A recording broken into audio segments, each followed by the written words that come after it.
The Digha Nikaya. Collection of Long Discourses. Maha-parinibbāna Sutta. Last Days of the Buddha. Part 5. At Kusinara. Last Place of Rest. Then the Blessed One addressed the Venerable Ananda, saying, "Come, Ananda, let us cross to the farther bank of the Hiranavati, and go to the Malasala Grove, in the vicinity of Kusinara." "So be it, Lord." And the Blessed One, together with a large company of bhikkhus, went to the further bank of the river Hiranavati, to the Sala Grove of the Malas, in the vicinity of Kusinara. And there he spoke to the Venerable Ananda, saying, "Please, Ananda, prepare for me a couch between the twin Sala trees, with the head to the north. I am weary, Ananda, and want to lie down." "So be it, Lord." And the Venerable Ananda did as the Blessed One asked him to do. Then the Blessed One lay down on his right side, in the lion's posture, resting one foot upon the other, and so disposed himself, mindfully and clearly comprehending. At that time the twin Sala trees broke out in full bloom, though it was not the season of flowering. And the blossoms rained upon the body of the Tathagata and dropped and scattered and were strewn upon it in worship of the Tathagata. And celestial mandarava flowers and heavenly sandalwood powder from the sky rained down upon the body of the Tathagata, and dropped and scattered and were strewn upon it in worship of the Tathagata. And the sound of heavenly voices and heavenly instruments made music in the air out of reverence for the Tathagata. And the Blessed One spoke to the Venerable Ananda, saying, "Ananda, the twin Sala trees are in full bloom, though it is not the season of flowering. And the blossoms rain upon the body of the Tathagata, drop, scatter, and are strewn upon it in worship of the Tathagata. And celestial coral flowers and heavenly sandalwood powder from the sky rain down upon the body of the Tathagata, and drop, and scatter and are strewn upon it in worship of the Tathagata. And the sound of heavenly voices and heavenly instruments makes music in the air out of reverence for the Tathagata. Yet it is not thus, Ananda, that the Tathagata is respected, venerated, esteemed, worshipped, and honored in the highest degree. But, Ananda, whatever bhikkhu or bhikkhuni, layman, or laywoman, abides by the Dhamma, lives uprightly in the Dhamma, walks in the way of the Dhamma, it is by such a one that the Tathagata is respected, venerated, esteemed, worshipped, and honored in the highest degree. Therefore, Ananda, thus should you train yourselves, we shall abide by the Dhamma, live uprightly in the Dhamma, walk in the way of the Dhamma." The grief of the gods. At that time the Venerable Upavanna was standing before the Blessed One, fanning him. And the Blessed One rebuked him, saying, "Move aside, bhikkhu, do not stand in front of me." And to the Venerable Ananda came the thought, this Venerable Upavanna has been in attendance on the Blessed One for a long time, closely associating with him and serving him. Yet now, right at the end, the Blessed One rebukes him. What now could be the reason, what the cause for the Blessed One to rebuke the Venerable Upavanna, saying, "Move aside, bhikkhu, do not stand in front of me"? And the Venerable Ananda told his thought to the Blessed One. The Blessed One said, "Throughout the tenfold world system, Ananda, there are hardly any of the deities that have not gathered together to look upon the Tathagata. For a distance of 12 yojanas around the Sala Grove of the Malas in the vicinity of Kusinara there is not a spot that could be pricked with the tip of a hair that is not filled with powerful deities. And these deities, Ananda, are complaining, 'From afar have we come to look upon the Tathagata. For rare in the world is the arising of Tathagatas, Arhats, and fully enlightened ones. And this day, in the last watch of the night, the Tathagata's Parinibbāna will come about. But this bhikkhu of great powers has placed himself right in front of the Blessed One, concealing him, so that now, at the very end, we are prevented from looking upon him. Thus, Ananda, the deities complain. Of what kind of deities, Lord, is the Blessed One aware?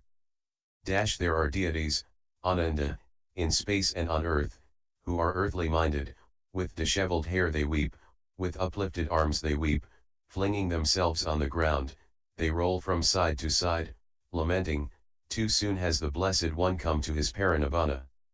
Too soon has the Happy One come to his Parinibbāna. Too soon will the eye of the world vanish from sight. But those deities who are freed from passion, mindful and comprehending, reflect in this way, impermanent are all compounded things. How could this be otherwise? Ananda's concern.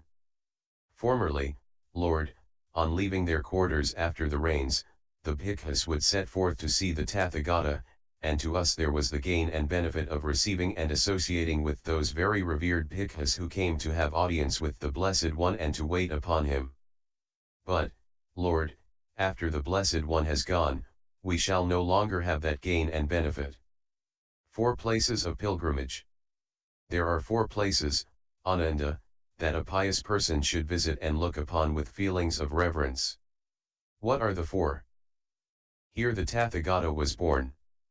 This, Ananda, is a place that a pious person should visit and look upon with feelings of reverence. Here the Tathagata became fully enlightened in unsurpassed, supreme enlightenment. This Ananda, is a place that a pious person should visit and look upon with feelings of reverence. Here the Tathagata set rolling the unexcelled wheel of the Dhamma. This, Ananda, is a place that a pious person should visit and look upon with feelings of reverence. Here the Tathagata passed away into the state of Nibbana in which no element of clinging remains. This, Ananda, is a place that a pious person should visit and look upon with feelings of reverence. These, Ananda, are the 4 places that a pious person should visit and look upon with feelings of reverence. And truly there will come to these places, Ananda, pious bhikkhus and bhikkhunis, laymen and laywomen, reflecting, here the Tathagata was born. Here the Tathagata became fully enlightened in unsurpassed, supreme enlightenment. Here the Tathagata set rolling the unexcelled wheel of the Dhamma.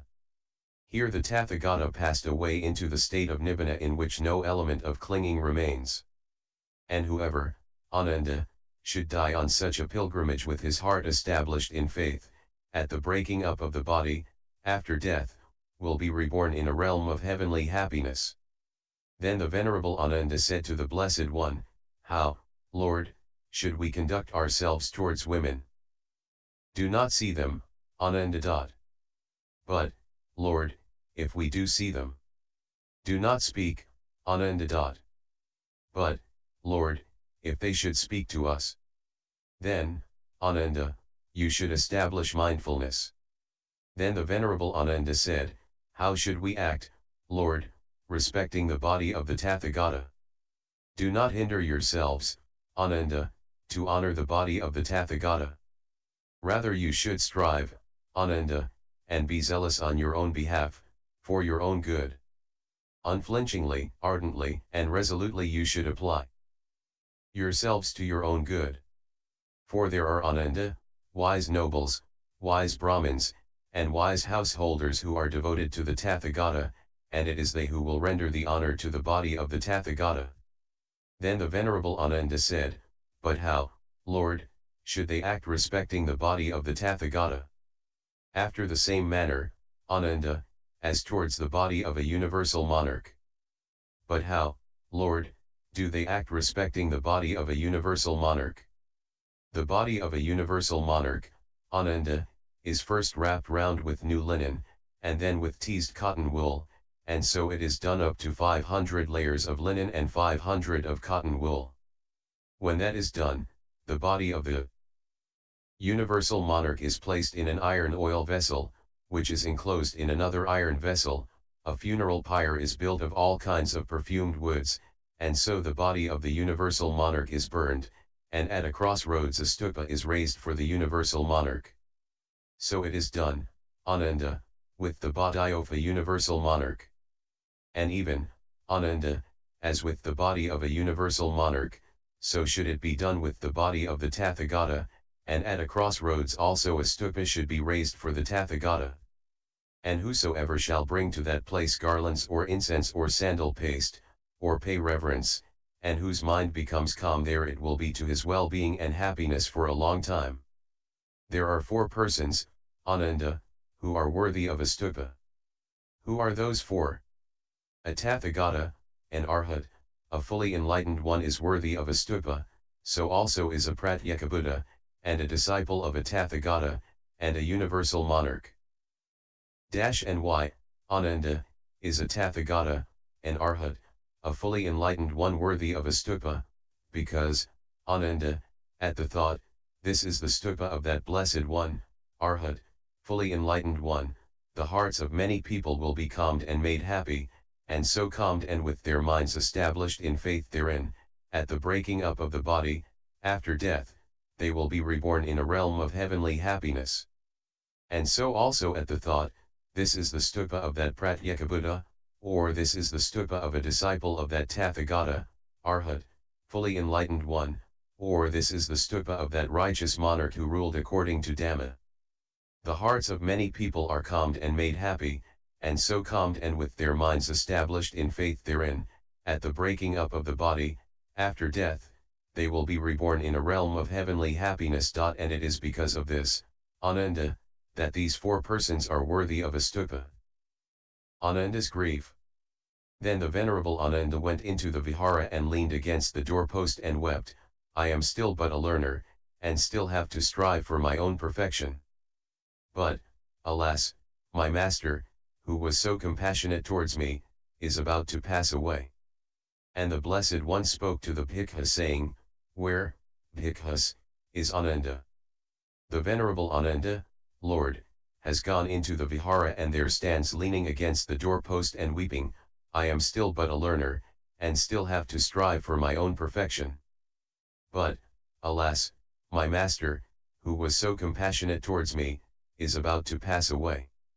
Then the Blessed One asked a certain bhikkhu to bring the Venerable Ananda to him, saying, Go, bhikkhu, and say to Ananda, Friend Ananda, the master calls you.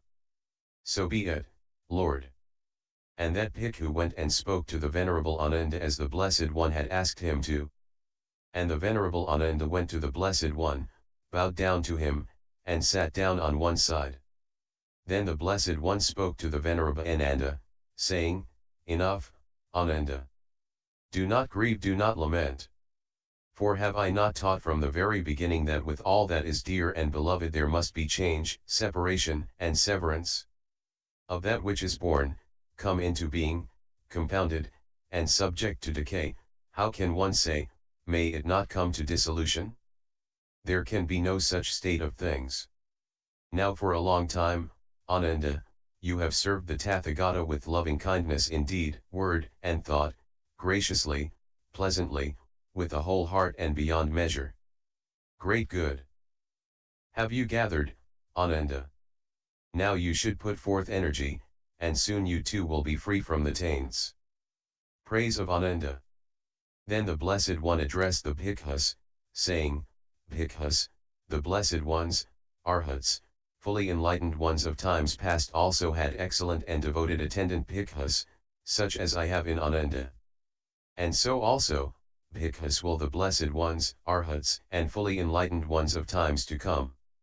Capable and judicious is Ananda, Bhikkhus, for he knows the proper time for Bhikkhus to have audience with the Tathagata, and the time for Bhikkhunis, the time for laymen and for laywomen, the time for kings and for ministers of state, the time for teachers of other sects and for their followers.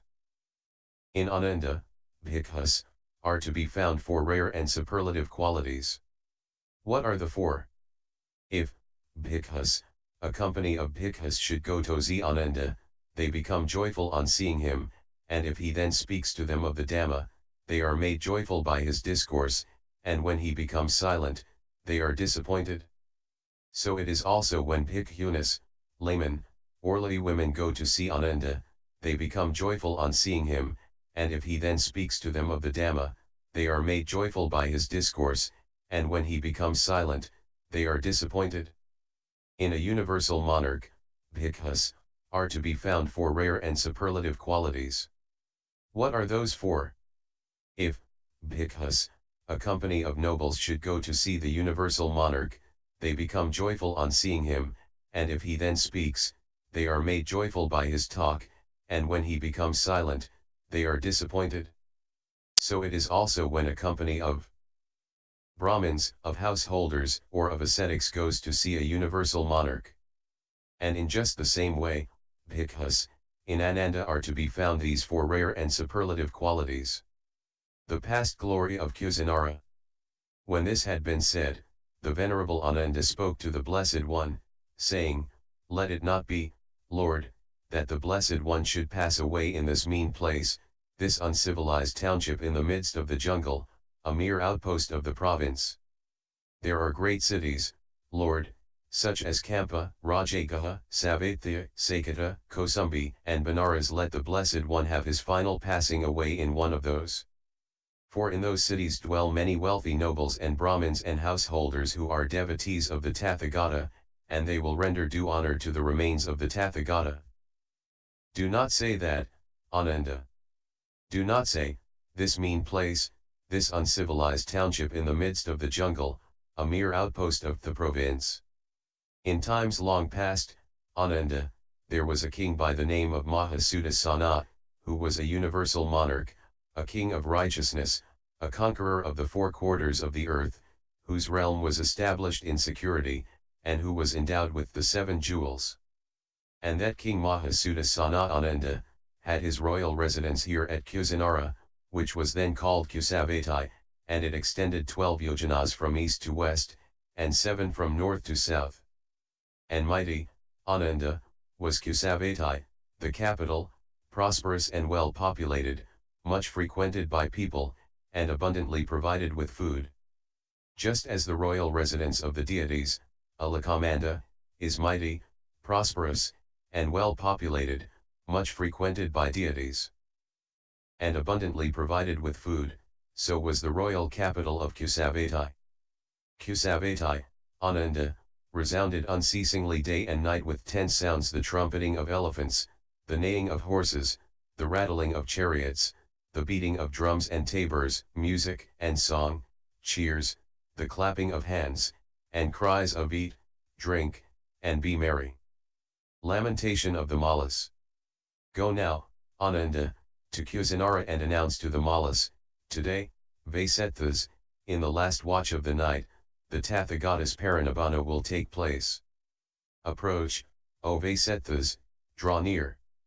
Do not be remorseful later at the thought, in our township it was that the Tathagata's Parinibbāna took place, but we failed to see him at the end. So be it, Lord. And the Venerable Ananda prepared himself, and taking bowl and robe, went with the companion to Kusinara. Now at that time the Mallas had gathered in the council hall for some public business. And the Venerable Ananda approached them and announced, today, Vasetthas, in the last watch of the night, the Tathagata's Parinibbāna will take place. Approach, Vasetthas, draw near. Do not be remorseful later at the thought, in our township it was that the Tathagata's Parinibbāna took place, but we failed to see him at the end. When they heard the Venerable Ananda speak these words, the Mallas with their sons, their wives, and the wives of their sons, were sorely grieved at heart and afflicted, and some, with their hair all disheveled, with arms uplifted in despair, wept, flinging themselves on the ground, they rolled from side to side, lamenting, too soon has the Blessed One come to his Parinibbāna. Too soon has the Happy One come to his Parinibbāna. Too soon will the eye of the world vanish from sight. And thus afflicted and filled with grief, the Mallas, with their sons, their wives, and the wives of their sons, went to the Sala Grove, the recreation park of the Mallas, to the place where the Venerable Ananda was. And the thought arose in the Venerable Ananda, if I were to allow the Mallas of Kusinara to pay reverence to the Buddha one by one, the night will have given place to dawn before they are all presented to him. Therefore let me divide them up according to clan, each family in a group, and so present them to the Blessed One thus, the Malla of such and such a name, Lord, with his wives and children, his attendants, and his friends, pays homage at the feet of the Blessed One. And the Venerable Ananda divided the Mallas up according to clan, each family in a group, and presented them to the Blessed One. So it was that the Venerable Ananda caused the Mallas of Kusinara to be presented to the Blessed One by clans, each family in a group, even in the first watch of the night. The last convert. Now at that time a wandering ascetic named Subhada was dwelling at Kusinara. And Subhada the wandering ascetic heard it said, "Today in the third watch of the night, the parinibbāna of the ascetic Gautama will take place." And the thought arose in him, "I have heard it said by old and venerable wandering ascetics, teachers of teachers, that the arising of Tathagatas, Arhats, fully enlightened ones, is rare in the world. Yet this very day, in the last watch of the night, the parinibbāna of the ascetic Gautama will take place. Now there is in me a doubt, but to this extent I have faith in the ascetic Gautama, that he could so teach me the Dhamma as to remove that doubt." Then the wandering ascetic Subhada went to the Sala Grove, the recreation park of the Mallas, and drew near to the Venerable Ananda, and told the Venerable Ananda his thought. And he spoke to the Venerable Ananda, saying, "Friend Ananda, it would be good if I could be allowed into the presence of the ascetic Gautama." But the Venerable Ananda answered him, saying, "Enough, friend Subhada. Do not trouble the Tathagata. The Blessed One is weary." Yet a second and a third time the wandering ascetic Subhada made his request, and a second and a third time the Venerable Ananda refused him. And the Blessed One heard the talk between them, and he called the Venerable Ananda and said, "Stop, Ananda. Do not refuse Subhada. Subhada, Ananda, may be allowed into the presence of the Tathagata.